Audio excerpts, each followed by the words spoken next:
ये बात है साल 1914 की, जब एक 8 साल का बच्चा जापान के एक गांव में खेल रहा था।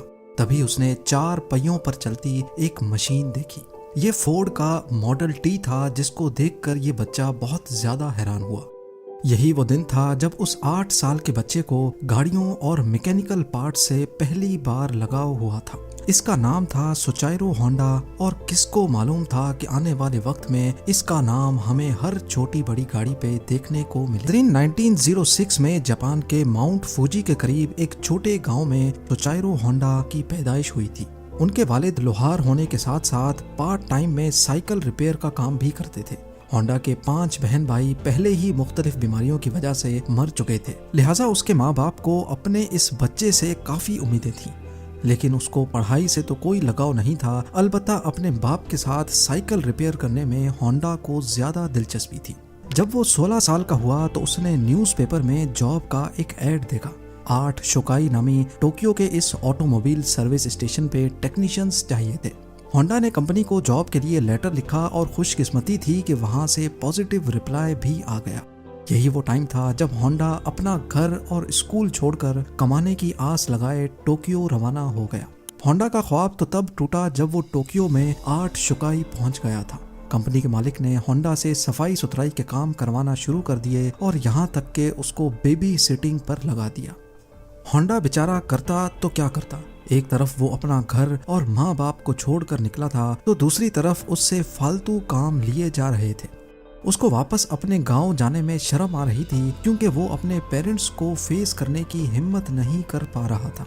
यही वजह थी कि अगले कई महीनों तक वो वहीं ऑड जॉब्स करने पर मजबूर रहा।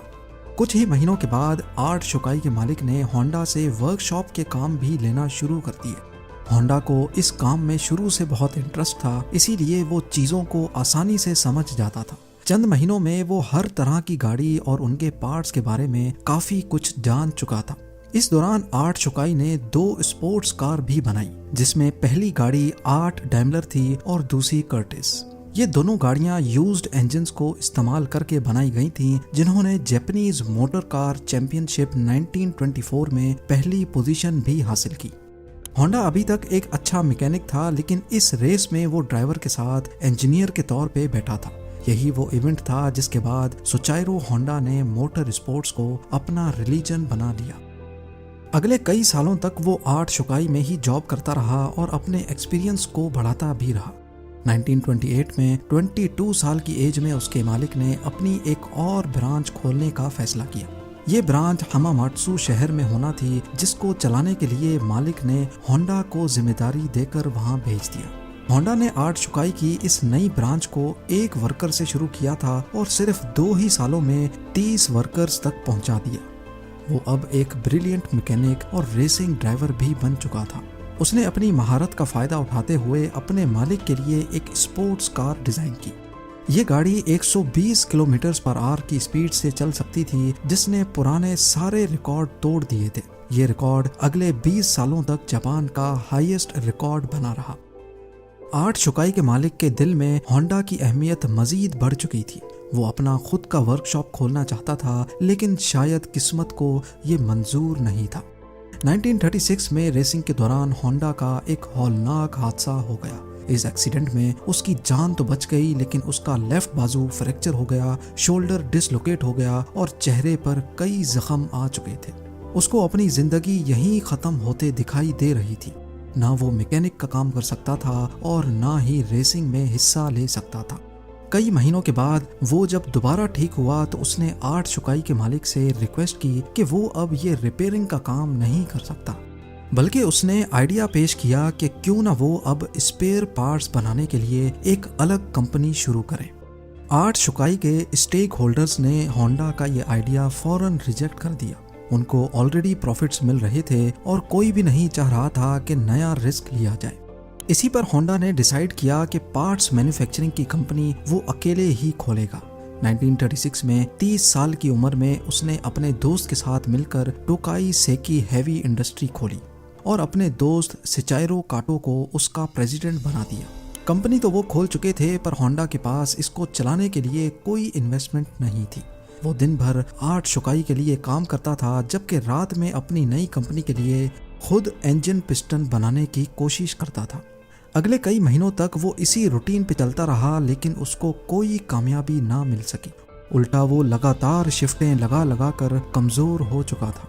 एक के बाद एक नाकामी उसका रास्ता रोके बैठी थी। तभी उसने मेटलर्जी में महारत हासिल करने के लिए एक यूनिवर्सिटी में एडमिशन ले लिया। 1939 में 3 सालों की लगातार मेहनत करने के बाद वो आखिरकार एक पिस्टन बनाने में कामयाब हो ही गया। अब उसने आर्ट शुकाई से जॉब छोड़ दी और फुल टाइम पिस्टन बनाने में लग गया। पर उसको ये मालूम ही नहीं था कि उसके बनाए हुए पिस्टन में अभी भी कई फॉल्ट्स मौजूद हैं। उसने टोयोटा कंपनी को अपने पिस्टन ऑफर किए तो टोयोटा ने 50 में से 47 डिजाइन्स रिजेक्ट कर दिए। ये खबर होंडा पर बिजली बनकर गिरी, क्योंकि उसके पास अब वापसी का भी कोई रास्ता नहीं था। उसने मुख्तलिफ कंपनीज की रिक्वायरमेंट्स को समझने के लिए पूरे जापान के दौरे लगाना शुरू कर दिए। अलग अलग फैक्ट्रीज में गया, कार मैन्युफैक्चरर्स से मिला। अगले कई साल उसने मार्केट को समझने में लगा दिए और उसके बाद होंडा ने एक बार फिर से पिस्टन बनाए। इस बार ये पिस्टन सारी कंपनीज के क्वालिटी कंट्रोल पास कर चुके थे। उसको धड़ाधड़ ऑर्डर्स मिलना शुरू हो गए और एक बार फिर से होंडा को अपने ख्वाब पूरे होते दिखाई दिए। ऑर्डर्स को पूरा करने के लिए उसकी कंपनी ने 2000 वर्कर्स को भी हायर कर लिया। होंडा की ये खुशी सिर्फ चंद महीनों की मेहमान थी, ये किसको मालूम था। 1941 में जापान वर्ल्ड वॉर 2 में कूद गया और मिनिस्ट्री ने कई जापानीज कंपनी को अपने कंट्रोल में ले लिया, जिसमें एक कंपनी सोचाइरो होंडा की भी थी। होंडा को डाउनग्रेड करके उसी की कंपनी का सीनियर मैनेजिंग डायरेक्टर बना दिया गया और चीजें तब मजीद खराब हो गईं जब कंपनी के वर्कर्स को मिलिट्री सर्विस में लगा दिया गया। अगले 3 साल इंतहाई मुश्किल हालत में गुजरे, लेकिन 1944 में एक वाकया हुआ जिसने होंडा की उम्मीदों पर पूरी तरह से पानी फेर दिया। एयर रेड के दौरान एक मिसाइल सीधा होंडा की फैक्ट्री पे आ लगा। पूरे मुल्क के हालात बद से बदतर होते जा रहे थे। जापान जंग हारता हुआ दिखाई दे रहा था। फिर 1945 में 2 न्यूक्लियर अटैक्स हुए जिसने जापान की सिरे से कमर ही तोड़ डाली। इस वाक़े के बाद जापान ने अमेरिकन्स के सामने सरेंडर कर लिया। जंग तो अब खत्म हो चुकी थी, लेकिन होंडा अपना सब कुछ खो बैठा था। उसने अपने बचे कुचे एसेट्स टोयोटा को 4,50,000 येन में बेचे और एक बार फिर से जॉबलेस होकर बैठ गया। ये हालत सिर्फ होंडा के साथ ही नहीं थी, बल्कि पूरा जापान बहुत बुरे क्राइसिस से गुजर रहा था। इकोनॉमी मेल्ट हो रही थी। खाना पानी की शदीद किल्लत और महंगाई ने सबकी कमर तोड़ रखी थी। पब्लिक ट्रांसपोर्ट का मिलना इंतहाई मुश्किल था, क्योंकि जापान में पेट्रोल भी नायाब हो चुका था। इसी दौरान होंडा को जापानीज इंपीरियल आर्मी का एक छोटा इंजन मिला जिससे वो वायरलेस रेडियो चलाया करते थे। अपनी आदत से मजबूर उसे एक आइडिया आया। उसने सोचा कि क्यों ना इस इंजन को एक साइकिल में लगाकर अपनी ट्रांसपोर्ट का मसला हल किया जाए। इससे ट्रांसपोर्ट आसान भी हो जाएगी और सस्ती भी पड़ेगी। क्योंकि उस दौर में लोग पहले ही महंगाई से बहुत परेशान थे, तो जब उन्होंने यही इंजन एक साइकिल पे लगा देखा तो सबको ये आइडिया बहुत अच्छा लगा। चंद यूज्ड इंजन्स तो होंडा को मिल गए, लेकिन लोगों की डिमांड इतनी ज्यादा थी कि अब होंडा ने खुद का नया इंजन डिजाइन कर लिया। ये हिस्ट्री में पहली बार था कि किसी मशीन पर होंडा का लोगो देखा गया। होंडा के पास इतने पैसे नहीं थे कि वो मास लेवल पे ये साइकिल्स बना सके, लिहाजा उसने 18,000 दुकानदारों के नाम एक ओपन लेटर लिखा। लोगों को होंडा पे इतना भरोसा था कि 3,000 दुकानदारों ने उसको पॉजिटिव रिप्लाई दिया और पैसे भी एडवांस में दे दिए। अगले 3 सालों में होंडा ने एक ऐसी मोटरसाइकिल बनाई जो मार्केट की रिक्वायरमेंट के ऐन मुताबिक थी। ये सुपर कब के नाम से लॉन्च की गई, जिसने आते ही मार्केट में धूम मचा दी।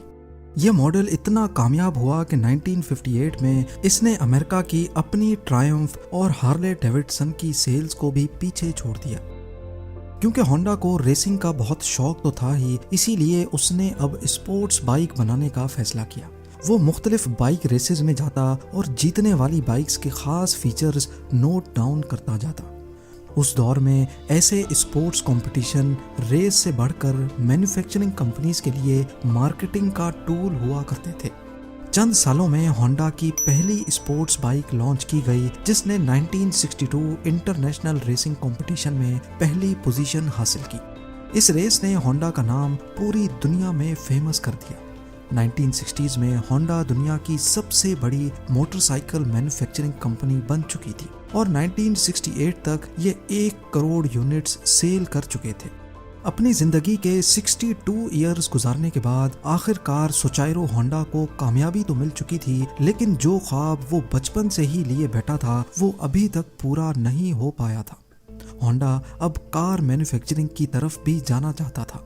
कई लोगों ने उनको ऐसा करने से मना भी किया, लेकिन उन्होंने किसी की एक ना सुनी। उस वक्त जापान में ऑलरेडी टोयोटा और निसान जैसी कंपनीज अपना बिजनेस जमाए बैठी थी। वहां मार्केट में अपनी नई जगह बनाना काफी मुश्किल था। होंडा ने अपनी पहली पिकअप ट्रक T360 लॉन्च की, जो कि फेल हो गई। उसके बाद स्पोर्ट्स कार S500 लॉन्च की, जिसके सिर्फ 1300 यूनिट्स ही बिक पाए। कई सालों की मेहनत और कई दर्जन डिजाइन्स रिजेक्ट होने के बाद फाइनली 1972 में होंडा सिविक लॉन्च की गई। ये वो गाड़ी है जिसके नए मॉडल्स आज तक पूरी दुनिया में फेमस हैं। 1980s में होंडा मोटर्स जापान की तीसरी बड़ी मैन्युफैक्चरिंग कंपनी थी और सिर्फ 10 सालों में ही ये दुनिया की तीसरी बड़ी हो गई। आज होंडा का नाम हमें cars, motorcycles, boat engines, plane engines और दर्जनों पावर टूल्स पे देखने को मिलता है। सोचाइरो होंडा ने होंडा सिविक के लॉन्च होने के अगले ही साल 1973 में कंपनी से रिटायरमेंट ले ली थी और 5 अगस्त 1991 को उनकी जिंदगी का ये सफर हमेशा हमेशा के लिए खत्म हो गया।